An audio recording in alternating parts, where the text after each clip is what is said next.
गंगे गंगे गंगे हर गंगे। प्रभु परब्रह्म परमात्मा भगवान नारायण के चरण कमल से बहती हुई और मनुष्य ही नहीं, देव दानव मानव पशु पक्षी प्राणी मात्र को अपने पावन जल से पावन करती हुई निरंतर जो बहती रहती है, प्रेम की जो अखंड धारा है, वैसी भगवती भागीरथी के चरणों में प्रणाम करके चलो हम आज फिर भगवान की विविध लीला, भगवान के अवतार चरित्र, भक्तों की महिमा, इन सभी भागवत कथा में से जो जो प्रसंग है उसका हम पुनः एक बार रसपान करने के लिए तैयार रहे। पहले दिन कहा था वो आज फिर से कह रहा हूँ, कथा सुननी नहीं है, कथा रस का पान करना है। ये कोई कहानी नहीं है कि सुनो, ये केवल कोई मैसेज नहीं है, ये केवल वाणी नहीं है कि जिसे सुनना हो। ये तो रस है और रस को तो पिया जाता है, और सही अर्थ में रस उसी को कहते हैं जिसको पीते पीते पीते कभी भी संतोष न हो कि बस हमने बहुत पी लिया। अगर भगवान के दर्शन करते करते हमें संतोष हो जाए कि बहुत कर लिए दर्शन, ये तो हमारा दुर्भाग्य है। भगवान का नाम लेते लेते यदि हमें संतोष हो जाए, कुछ वस्तुओं में असंतोष अच्छा है।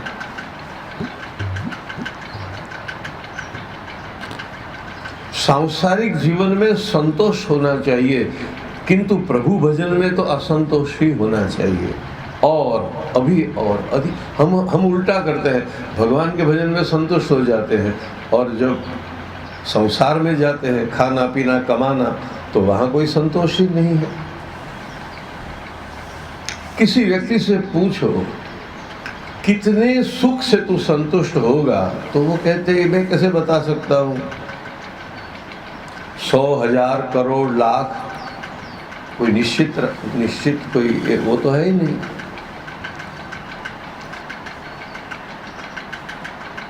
सांसारिक जीवन में संतोष गुण है, प्रभु भजन में असंतोष गुण है। भागवत के आरंभ में ही लिखा है कि ये कथा एक बार सुनने की नहीं है। पिबत भागवतम रसमालयम मुहुरहो। मुहु संस्कृत में मुहु का शब्द है बार बार, और ये कथा तो ऐसी है जितनी बार सुनोगे एक नया ही रूप है। हमारे साहित्यकारों ने, शास्त्रकारों ने कहा है, सुंदरता उसी को कहते हैं जो कभी पुरानी न हो। क्षणे क्षणे यन नवताम उपैति तदेव रूपम रमणीयतायाः। रमणीय वो है, सुंदर वो है जो नित्य नया हो।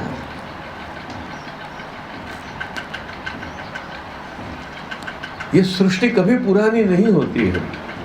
सूरज जब देखो नया, चंद्रमा जब देखो तब नया, हिमालय जब दर्शन करो तब नया। यह कुछ पुराना नहीं है, और ये भी शास्त्र पुराने नहीं है। इसका नाम है पुराण। भागवत पुराण कहते हैं ना। पुराण का अर्थ क्या है? विद्वानों ने पुराण का अर्थ कहा पुरा अपि नवम, जो पुराना होते हुए भी नया है,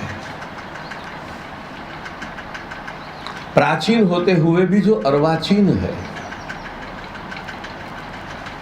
पुराना इतना जितने भगवान और नया इतना जो अभी इसी क्षण उसका प्रागट्य हो।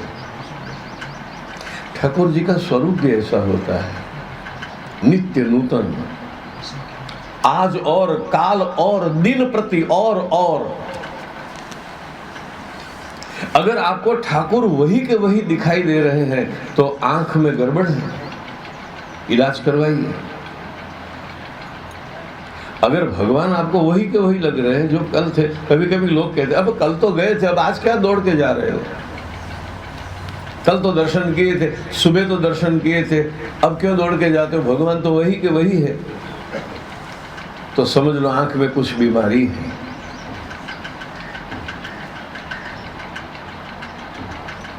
अंग्रेजी में कहावत है, you can't across a river twice. आप किसी भी नदी को 2 बार क्रॉस नहीं कर सकते।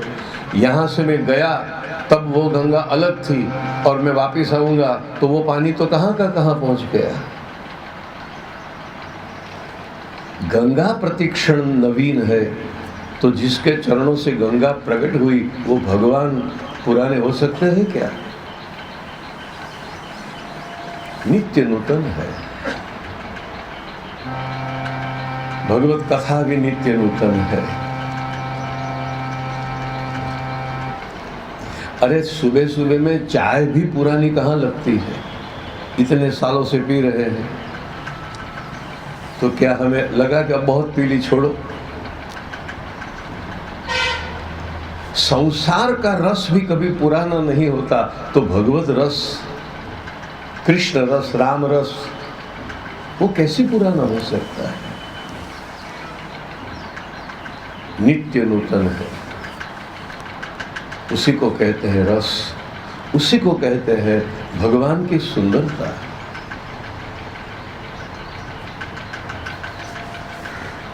आज हमें भगवान वामन का चरित्र, भगवान राम का चरित्र और कृष्ण प्रागट्य, थोड़ी सी बाल लीला, इन सभी प्रसंगों का आस्वाद लेना है। कल हमने वामन अवतार तक कथा ली ही।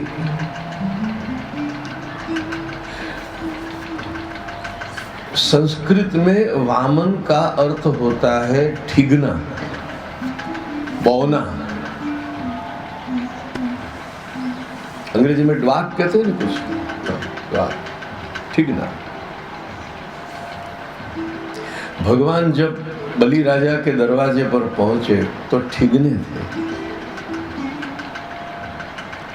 और जब भूमि मापने का समय आ गया तो बहुत विराट हो गए। इस कथा में बहुत बड़ा रहस्य है, लेकिन पहले कथा सुनो। भगवान वामन प्रकट हुए, ब्राह्मण के रूप में अवतार लिया है, ये इनका ब्राह्मण अवतार है। भगवान कभी ब्राह्मण रूप में, कभी वैश्य रूप में, कभी क्षत्रिय रूप में भी प्रकट होते हैं।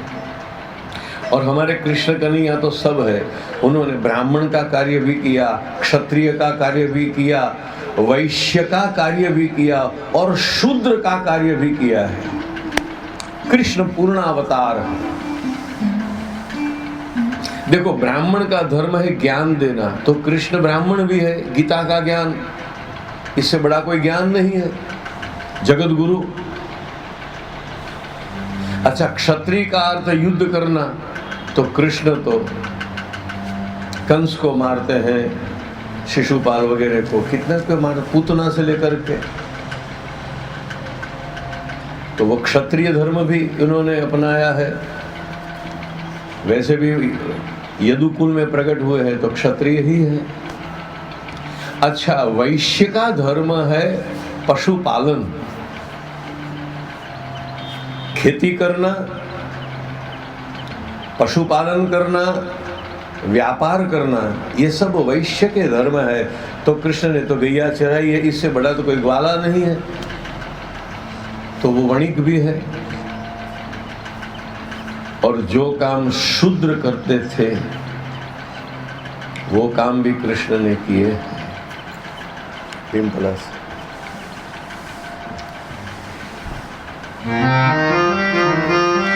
जिन कामों, जिन वस्तुओं के लिए लोग हिचकिचाते हैं, छोटा काम मानते हैं, हल्का काम मानते हैं, वो भी कृष्ण ने चुना है।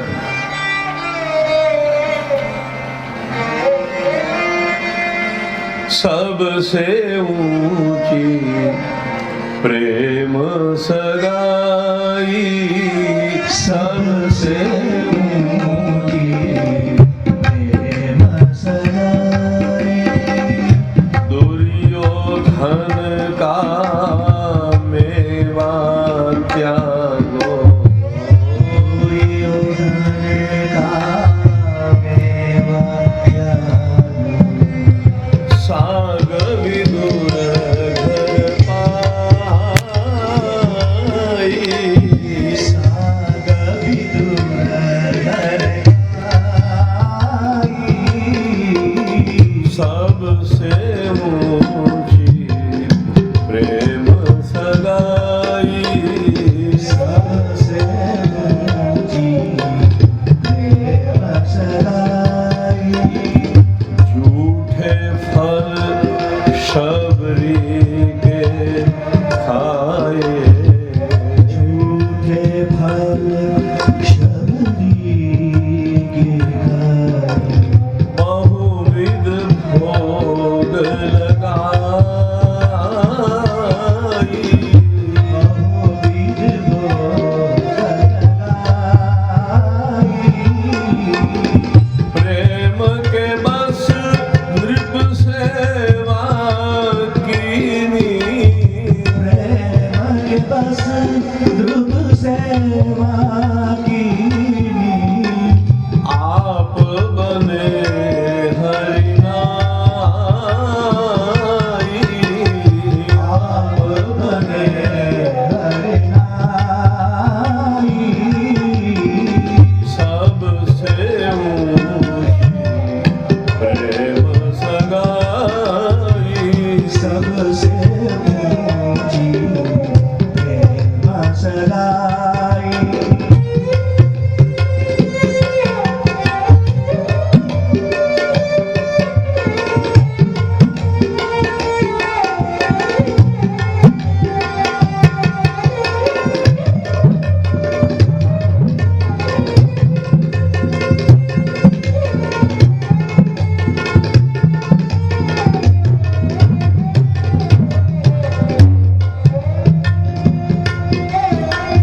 आगे सुनिए, राजसूय युधिष्ठिर कीनो, राजसूय युधिष्ठिर कीनो, तापे झूठ उठाई, तापे झूठ उठाई, प्रेम के बस अर्जुन रथ हांक्यो, प्रेम के बस अर्जुन रथ हांक्यो,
छोटे भक्त हैं, सबसे बड़े भक्त तो वृंदावन में है। ऐसी प्रीत बढ़ी वृंदावन, ऐसी प्रीत बढ़ी वृंदावन, ऐसी प्रीत बढ़ी वृंदावन, ऐसी प्रीत बढ़ी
गोप बालिकाओं के इशारे पर नाचने वाला कन्हैया आज आने वाला है।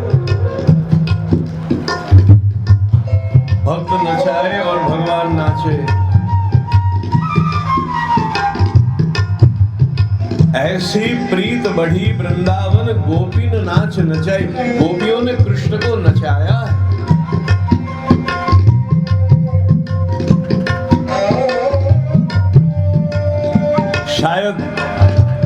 शायद भक्त ऐसा कहते हैं, आपने तो हमें बहुत नचा लिया, अब हम आपको नचाएंगे।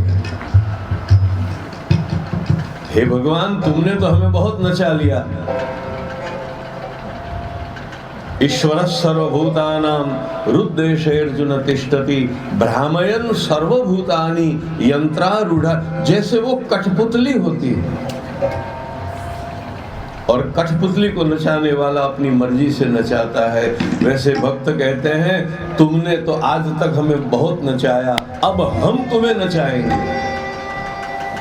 और तुम्हें नाचना पड़ेगा। कृष्ण नाचने वाले भगवान है, डांसिंग गॉड है। जैसे लाफिंग बुद्धा कहते हैं ना, कृष्ण नृत्य करने वाला भगवान है। गंभीर नहीं है, सीरियस नहीं है, उदास नहीं है, न वो उग्र भी है न वो उदास भी है। गाता हुआ, नाचता हुआ। और भगवान ऐसे ही होने चाहिए। वो गंभीर होंगे तो हमें गंभीर बना देंगे, वो सीरियस होंगे तो हमें सीरियस कर देंगे, वो उग्र होंगे तो हमें डरा देंगे। भगवान से डरना थोड़ा होता है, भगवान से तो प्रेम करना होता है। वो परम प्रेमास्पद है।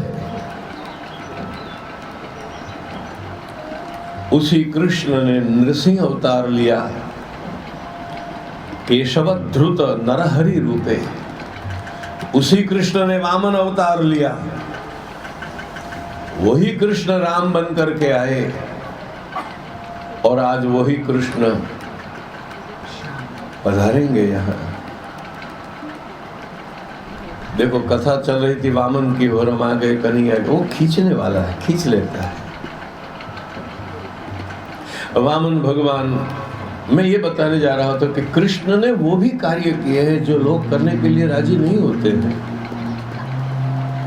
पांडवों के यज्ञ में डिस्ट्रीब्यूशन ऑफ वर्क, ऐसे बड़े प्रसंग जब होते हैं ना तो काम बांटा जाता है, जवाबदारियां सब बांटी जाती है।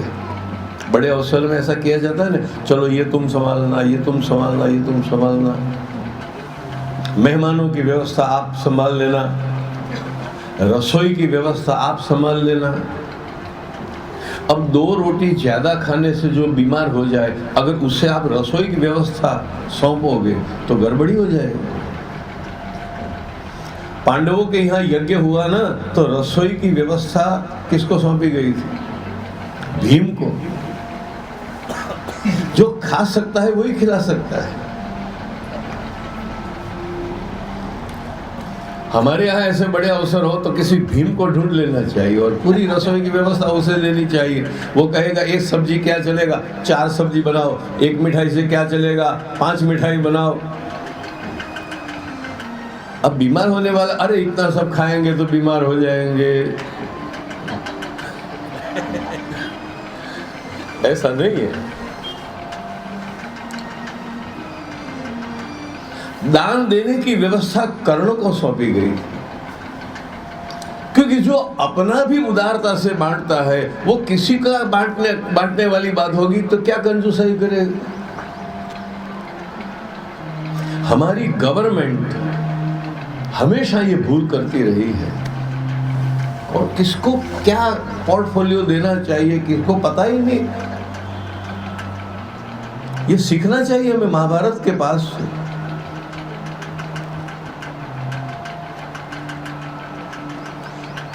जिसका जिस वस्तु में रस हो, रुचि हो या निपुणता हो, उससे वही सौंपना चाहिए। सभी व्यक्तियों को अलग अलग व्यवस्था दी गई, तुम ये संभालो, तुम ये संभालो। खजांची दुर्योधन को बनाया गया। भीम अर्जुन ने कहा ये क्या भूल कर रहे हो, भीम को मत सौंपो, वो सब खलास कर देगा। भगवान ने कहा तुम्हें पता नहीं है, उसके हाथ में पद्म है, वो जितना खर्च करेगा उससे दुगना हम पाएंगे। देखो कृष्ण ने दुर्योधन के भीतर भी क्या अच्छा है वो देखा है। राम ने रावण के भीतर भी क्या अच्छा है वो देखा है। आपने शायद कथा सुनी होगी, जब रावण मर रहा था, आखिरी सांसें ले रहा था, ये बड़ी सुंदर कथा है, रामायण में नहीं है, तो भगवान ने लक्ष्मण को बुलाया। लक्ष्मण एक काम कर, जा रावण के पास और रावण से भी कुछ राजनीति सीखने जैसी है। लक्ष्मण को यह बात अच्छी नहीं लगी, इस दुष्ट व्यक्ति के पास जाकर के मैं क्या सीखूं। लेकिन बड़े भाई की मर्यादा, भगवान राम जी की आज्ञा हुई तो उसको जाना पड़ा। जाकर के रावण के पास बैठ गया, उसका जो मस्तक था, सिरहाना, वहां के जाकर बैठ गया। उसने कहा राम जी ने मुझे भेजा है आपके पास कुछ ज्ञान पाने के लिए। रावण कुछ नहीं बोला। लक्ष्मण निराश होकर के वापस लौट आए। भगवान से कहा ये दुष्ट मुझे थोड़ा ज्ञान देगा, अगर उसके पास है तो भी वो मुझे क्यों देगा, मैं तो शत्रु। भगवान ने कहा ऐसा नहीं है, रावण 4 वेदों को जानने वाला ब्राह्मण है। तू कहाँ गया था, कहाँ बैठा था, किस ढंग से तूने बात की? तो मैं तो गया उसके सर के पास। बेटा भैया, जिससे ज्ञान लेना हो उसके सर पे नहीं बैठते, उसके चरण में बैठते हैं।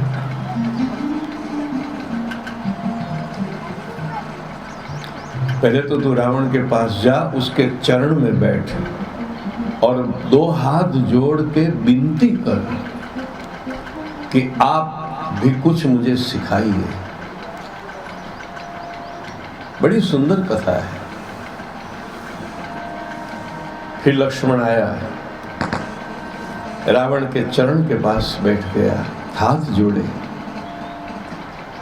और कहा आप मुझे कुछ सिखाइए। आपकी जिंदगी, पूरी जीवन, आप तो ज्ञानी है, 4 वेदों का आपसे ज्ञान है, मेरे बड़े भैया ने आज्ञा की है आपके पास कुछ सीखने के लिए, अगर आपके पास भी कुछ मुझे सिखाने के लिए है तो आप मुझे सिखाइए। फिर रावण ने कुछ बातें लक्ष्मण को बताई। पहली बात तो ये बताई, शत्रु को कभी कमजोर नहीं समझना चाहिए।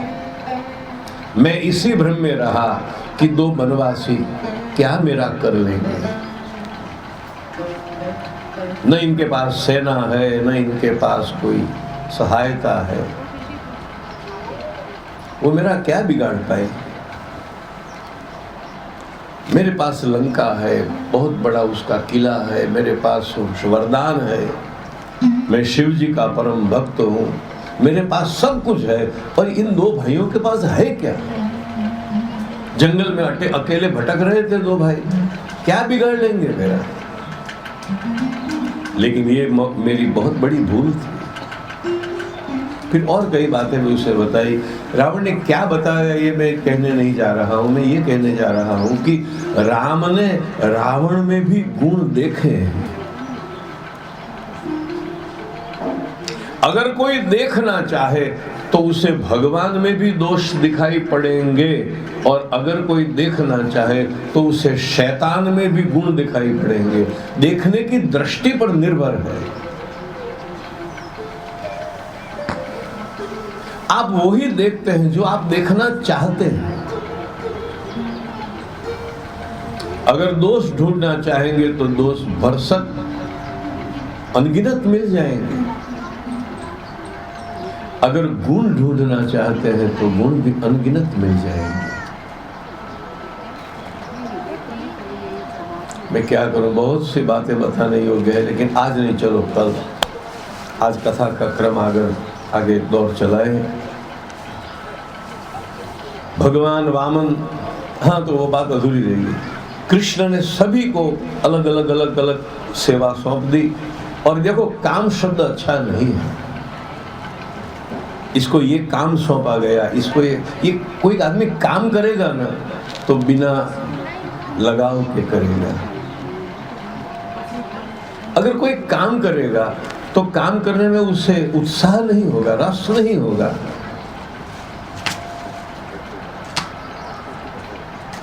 कोई काम करेगा तो निपटाने के बाद उसे लगेगा हाश,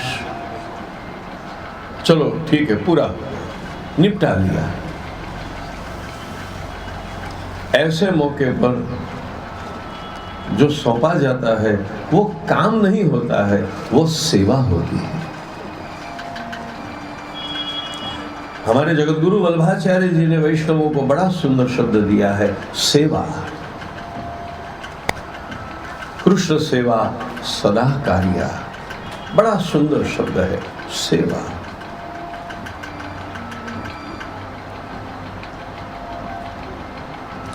आप जब सुबह यहाँ 8 साढ़े 8 बजे आते हो तो चादर ठीक से लगाई हुई है। यहाँ जो कुछ कल फूल वगैरह बिखरे थे तो वो सब यहाँ से हटा लिए गए हैं। ये नहीं होता तो ये सेवा है। काम शब्द भूल जाओ, काम शब्द अच्छा नहीं है, वर्क नहीं, ये वर्क नहीं है। और वर्क से भी और खराब शब्द है लेबर।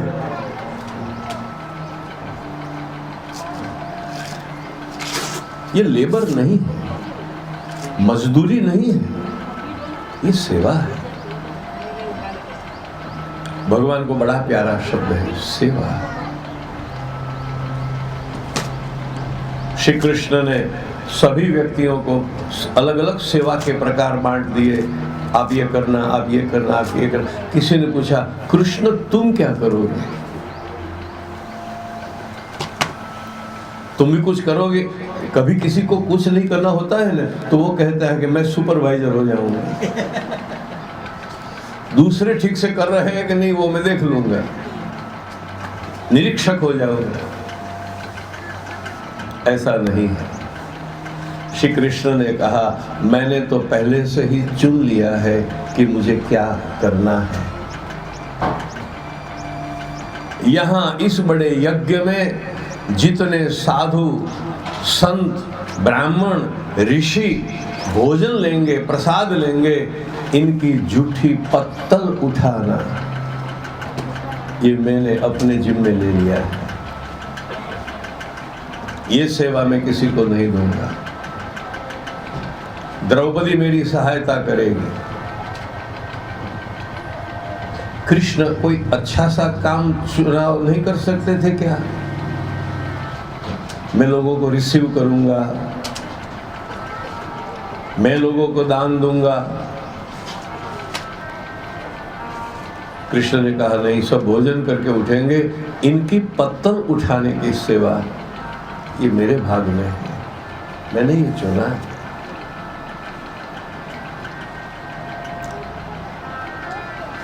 एक बार भगवान ने जब पूरा मनुष्य बना दिया ना, तो पांव ने भगवान से फरियाद की। कथा बड़ी बड़ी मजे की कथा है, सुने। पांव है ना हमारे, इसने भगवान से फरियाद की कि भगवान मुझे हमेशा के लिए इग्नोर ही किया जा रहा है। जब आप चेहरे के लिए जितना समय निकालते हो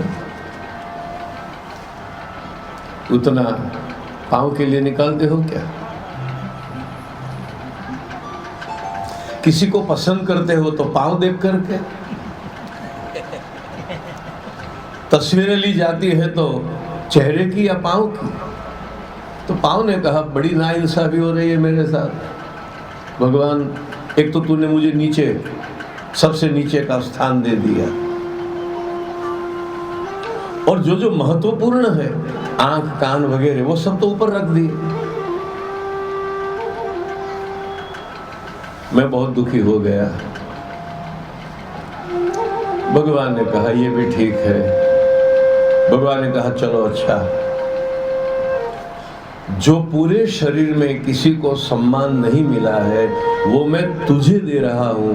कभी किसी को भी हम प्रणाम करते हैं तो मस्तक को नहीं करते हैं, चरणों को करते हैं। पूजा होती है तो चरण की होती है, नमस्कार होते हैं तो चरण के होते हैं।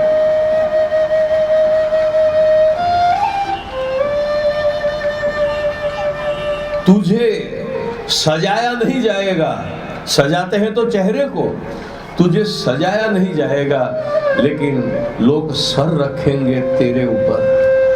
जब हम किसी को, हम हिंदी में कहते हैं माथा टेकना,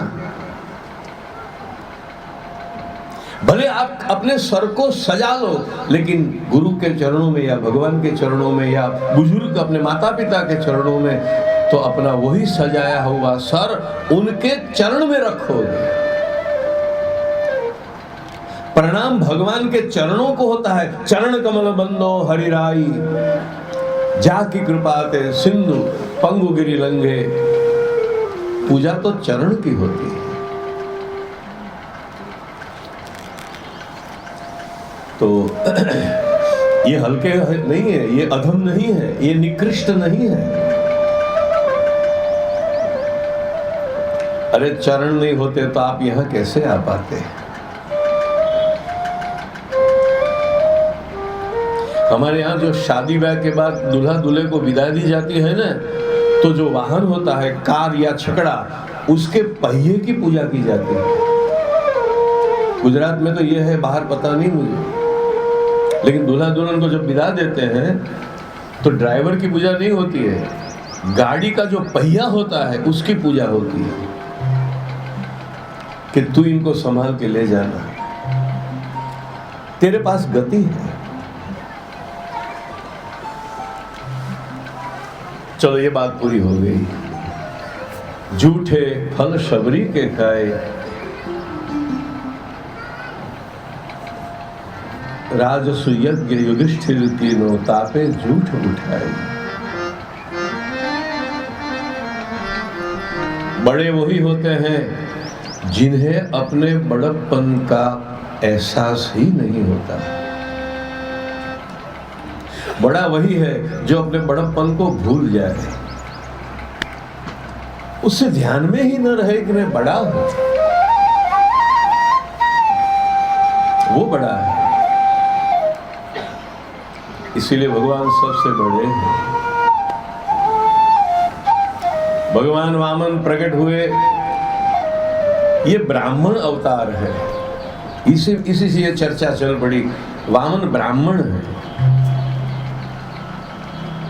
शास्त्र में ब्राह्मण के 6 धर्म बताए हैं, दान लेना और दान देना, ज्ञान पाना और ज्ञान बांटना। एक बात मुझे याद आ गई, जहां जहां भागवत कथा होती है ना, तो आखिरी दिन में आभार विधि होती है, थैंक्स गिविंग होता है। तो जो आयोजक होते हैं वो अंतिम दिन में कहते हैं, आखिरी दिन में, कि हम शास्त्री जी के बड़े आभारी हैं कि आपने यहाँ आए, हमें ज्ञान दिया, हमें कथा सुनाई, वगैरह वगैरह। हर जगह ऐसा होता है। तो कभी कभी मैं कहता हूँ कि शास्त्रों में ऐसा लिखा है कि यदि ब्राह्मण के पास ज्ञान हो और वो दूसरे को न दे, उसके पास शास्त्रों का पढ़ा हुआ, गुरु से पाया हुआ ज्ञान हो और सामने कोई अधिकारी योग्य व्यक्ति हो और वो मांगे, पूछे, और यदि वो ज्ञान न दे तो वो दूसरे जन्म में बैल होता है, बढ़त थाई। तो मैं कहता हूं, मेरा आभार मत मानो, मुझे दूसरे जन्म में बैल नहीं होना है। हमारे शास्त्रों ने कहा है ब्राह्मण के पास ज्ञान हो और अगर दूसरे को न बांटे तो दूसरा जन्म बैल का होगा। अब मुझे बैल नहीं होना है, तो जो भी मांगे उसको ज्ञान देना चाहिए। जिसके पास जो उत्तम है, आपके पास धन है, धन बांटो। आपके पास दिमाग है, बुद्धि है, उसे बांटो। ये बुद्धिमान लोगों ने इतने साधन इजाद नहीं किए होते तो ये लाउड स्पीकर नहीं होता, तो कार नहीं होती, तो विमान नहीं होते, तो बिजली नहीं होती, तो पंखे नहीं होते। तो अगर आपके पास बुद्धि है तो उसे बांटो। अगर आपके पास एनर्जी है, क्रिया शक्ति है, उसे, यही तो यज्ञ है। यज्ञ कुंड में जो मंत्र बोल के हम स्वाहा स्वाहा करते हैं वो तो यज्ञ है, लेकिन हमारे पास जो भी उत्तम है वो हम समाज को दें, ये सबसे बड़ा यज्ञ है। मेरे पास दिमाग है, मैं समाज को वो दे दूं। मेरे पास संपत्ति है तो मैं संपत्ति समाज को दूं। मेरे पास ज्ञान है तो मैं ज्ञान समाज को दूं। मेरे पास जो देने लायक है वो मुझे देना चाहिए, अन्यथा मैं दंडित होऊंगा, भगवान मुझे सजा करेंगे, अन्यथा मैं चोर हूं। गीता में भगवान उसी को चोर कहते हैं जो बांटता नहीं है। तेन त्यक्तेन भुंजीता, बांटो। आपके पास जो उत्तम है वो बांटो। बलवान अपना बल बांटे, हमारी सेना। धनवान अपना धन बांटे, ज्ञानवान अपना ज्ञान बांटे। और हर व्यक्ति के पास कुछ न कुछ तो होता ही है जो दूसरे के काम आए। ये एक चर्चा में इसलिए कह रहा हूं कि वामन अवतार का उद्देश्य ये है कि अपने पास मत रखो, बांटो। अगर ये गंगा न बहती तो उसका जल खराब हो जाता। नदियों का जल, कुएं का जल अच्छा तभी रहता है जब उसे निकाला जाता है, बांटा जाता है, उसका उपयोग किया जाता है। कबीर ने तो कहा, पानी बाढ़े नाव में और घर में बाढ़े दाम, दोनों हाथ उलेचिए यही सज्जन का काम। अगर आप नाव में जा रहे हैं और पानी अंदर ज्यादा भरा जा रहा है तो डूबने का खतरा है। जितना हो सके उतना पानी नाव में से निकाल दो, वरना डूब सकते हो। हमारे पास जो भी उत्तम है, देने लायक है, वो हमें विश्व को देना चाहिए, क्योंकि हमने भी दुनिया से बहुत कुछ पाया है। जरा सोचो तो सही, कितना पाया है हमने, तो हम पाते ही रहे और न दे, ये ठीक नहीं है। बस यही वामन अवतार की कथा का सार है। अब कथा सुनो। भगवान को यज्ञोपवीत संस्कार जनेऊ दिया गया। नर्मदा के उत्तर तट पर भृगुकच्छ नामक, जिसे आज हम भड़ौच कहते हैं, सूरत और बड़ौदा के बीच में भड़ौच, वहां बलि राजा का यज्ञ चल रहा था। यज्ञ द्वार पर भगवान वामन आकर के खड़े हुए। ऋषि मुनि चकित हो गए, ये कौन होगा, इतना तेज किसी ने देखा नहीं। सूर्यदेव होंगे क्या बालक के रूप में, अग्नि देवता होंगे क्या, ये कौन हो सकते हैं। बलि राजा उठ खड़ा हुआ, सुंदर सिंहासन पर भगवान वामन को बिठाया। बलि राजा को पता नहीं है कि ये कौन है, किंतु भगवान का सुंदर रूप और उनका तेज दिखाई तो यही पड़ रहा है कि ये कोई ऋषि कुमार है, किंतु बलि राजा का हृदय उसकी ओर खींचा जा रहा है। भगवान अपनी पहचान दे या न दे, भक्त के हृदय को पता चल ही जाता है कि आसपास में मेरे प्रभु हैं। इनकी आदत है अपना रूप बदल के आने की, मूल रूप में नहीं आते हैं, इनकी तो आदत है, लेकिन फिर भी भक्त के हृदय को वो आंदोलित करना रोक नहीं पाते हैं। देखो, एक बात बड़े ध्यान से सुनो, बहुत काम की बात बता रहा हूं, सभी लोग ध्यान से सुनो। भगवान एक वस्तु को कभी छुपा नहीं सकते हैं। अपना रूप, अपना तेज, अपना प्रभाव, अपनी सामर्थ्य, ये सब तो वो छुपा लेंगे, लेकिन भगवान की भी एक कमजोरी है, वो एक वस्तु को छुपा नहीं सकते। कई बार कई रूप लेकर के भगवान हमारे पास आते हैं, कभी किसी के रूप में भी आते हैं और कभी अदृश्य होकर के भी आते हैं। पता नहीं चलता है कि आसपास भगवान खड़े, दिखाई नहीं पड़ता है, लेकिन एक वीक पॉइंट है। भगवान एक वस्तु को कभी छिपा नहीं सकते हैं और उस वस्तु का नाम है आनंद। अगर आपका मन कभी बिना कारण, बिना किसी घटना के, बिना कुछ हुए, अगर आपका मन एकाएक प्रसन्न हो जाए तो समझिए किसी न किसी रूप में भगवान आपके पास खड़े हैं। हो सकता है किसी व्यक्ति के रूप में, हो सकता है किसी पशु के रूप में, या हो सकता है वो निराकार भी रहे। जैसे कोई अपने शरीर पे अत्तर लगा के आता है तो उससे पड़ोसी को कहना नहीं पड़ता है कि मैं अत्तर लगा के आया हूं, मैंने ये इत्र लगाया, गुलाब का इत्र है या मोगरे का, कहना थोड़ा पड़ता है। अगर आप इत्र लगा के आए हैं, पड़ोसी को पता चल जाएगा, उसकी खुशबू फैल जाएगी, पहुंच जाएगी। वैसे जहां जहां भगवान पधारते हैं वहां वहां आनंद की लहरें उठती हैं। कल भगवान थे हमारे पास शाम को, तभी तो इतना आनंद, लोग नाचने लगे। और मैं मदन भाई को बता रहा था कि हमारे जो छोटे छोटे, मैं हर कथा में देखता हूं, हमारे जो छोटे छोटे बच्चे होते हैं उनको यदि कृष्ण और राधा बनाया जाए तो कितने सुंदर लगते हैं। कल वो कैसे लग रहे थे।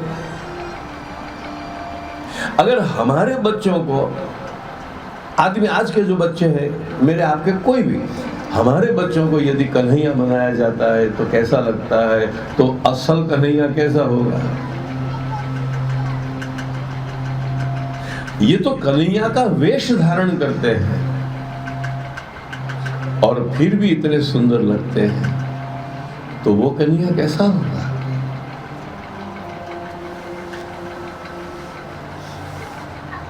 मुरली मनोहर नंद लाला। भगवान अपना आनंद नहीं छुपा सकते हैं। मैं दोबारा याद दिला दूं आपको, अगर आपका मन कभी बिना कारण प्रसन्न हो जाए, आप झूम उठे, आपको नाचने का मन हो जाए, आप इतने हल्के फुल्के हो जाओ, जीवन में कोई दुख नहीं, कोई समस्या नहीं, I am the happiest person of the world, समझना भगवान आपके पास है। हाथ फैलाओगे और छू पाओ, इतने पास में है। वो कई बार हमारे पास आते हैं, आना ही पड़ता है। भक्त के पास भगवान नहीं जाएगा तो कहां जाएगा? जो अपने हैं उसके पास वो नहीं जाएगा तो किसके पास जाएगा? कई बार आते हैं, हम उसे देख नहीं पाते, भगवान को देख नहीं पाते हैं, भगवान को महसूस कर सकते हैं।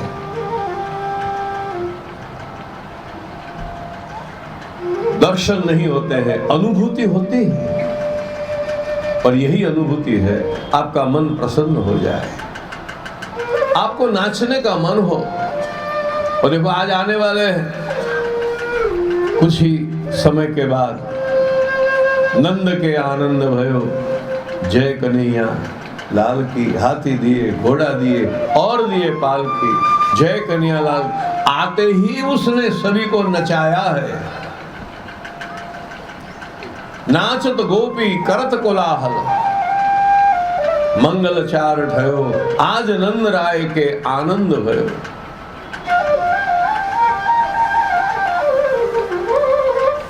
बात ये हुई, बलि राजा ने हाथ जोड़ के कहा, महाराज आपका स्वागत हो, लगता है आपको कुछ चाहिए, बताइए मैं आपको क्या दान में दूं? गैया चाहिए, भूमि चाहिए, सोना चाहिए, शादी ब्याह करना है, कहे तो आपको पूरा भरा हुआ घर दे दूं, आप मांगो। भगवान ने हंसते हुए कहा, बलि राजा तुम इतने उदार हो ये मैं जानता हूं, इसीलिए तुम्हारे पास आया हूं, लेकिन मुझे 3 पैर, मेरे पैरों से नापी हुई 3 पैर पृथ्वी मुझे दे दो, इतनी जमीन मुझे काफी है, पर्याप्त है। बलि राजा हंसे, आप बड़े तेजस्वी लग रहे हो, लेकिन हो तो बच्चे, बचपना है, ऐसा कोई बच्चा ही मांगेगा, नादान ही मांगेगा। बलि राजा ने 2 बात बताई। ये पहली बात, देखो आपका पाला किसी कंजूस से नहीं पड़ा है, मैं उदार हूं, और उदार होते हैं इसके पास तो जो मांगना हो मांग सकते हो। ये पूरी पृथ्वी मेरी है, तीनों लोक पर मेरा अधिकार है, जो मांगो मैं दे सकता हूं, मांगो। एक तो सब मेरा है ये कहा, और दूसरा मैं कभी देने में हिचकिचाहट नहीं करता हूं। बलि राजा ने तो यहां तक कहा कि मेरे पास आकर के कोई मांगता है तो मैं उसे इतना देता हूं कि जीवन में फिर उसे किसी के सामने हाथ फैलाना ही न पड़े। न पुमाम माम उपव्रज्य भूयो याचितुमर्हति। एक बार जो मेरे सामने हाथ फैलाता है उसे जिंदगी में फिर किसी के सामने हाथ फैलाना नहीं पड़ता, ऐसा मैं उदार हूं। भगवान हंसते हुए कहते हैं, इसीलिए तो मैं आपके पास आया हूं। ये संवाद ध्यान से सुनिए। बलि राजा कहता है मैं उदार हूं, मांगो। भगवान क्या कहते हैं? भगवान कहते हैं, महाराज आप उदार हो, ये आपका सद्गुण है, मैं संतुष्ट हूं, ये मेरा सद्गुण है, मैं संतोषी हूं। देने वाला उदार होना चाहिए, लेकिन लेने वाला संतोषी होना चाहिए। मुझे 3 पैर काफी है और 3 चरण से मेरा काम हो जाए तो मैं चौथा क्यों मांगू? शुक्राचार्य को पता चल गया कि ये तो कोई छल कपट वाली बात है। आंख बंद कर ली, ध्यान लगाया, देख लिया ये तो विष्णु ब्राह्मण बालक के रूप में पधारे।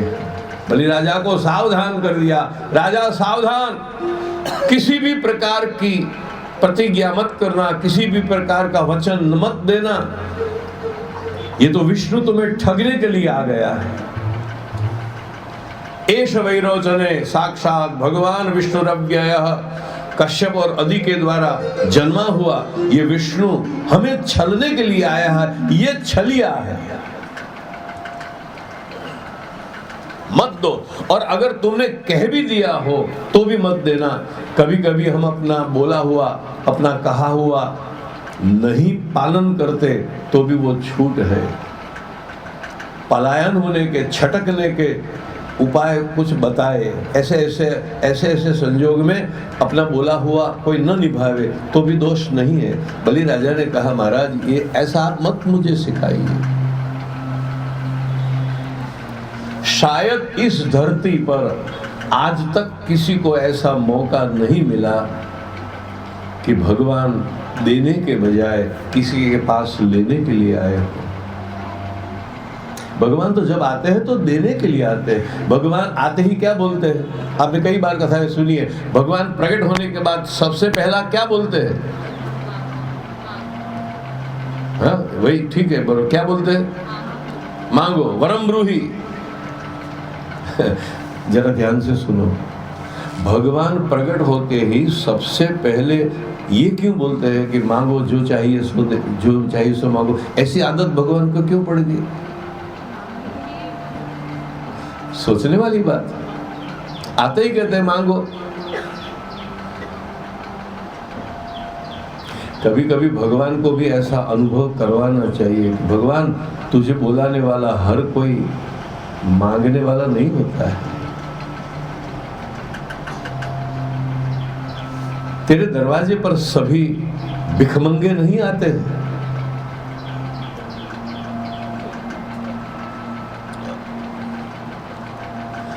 एक बार किसी भाई यात्रा के लिए गए थे, फिर मेरे पास चर्चा कर रहे थे, पंडित जी यात्रा में सब अच्छा होता है लेकिन एक परेशानी बहुत होती है।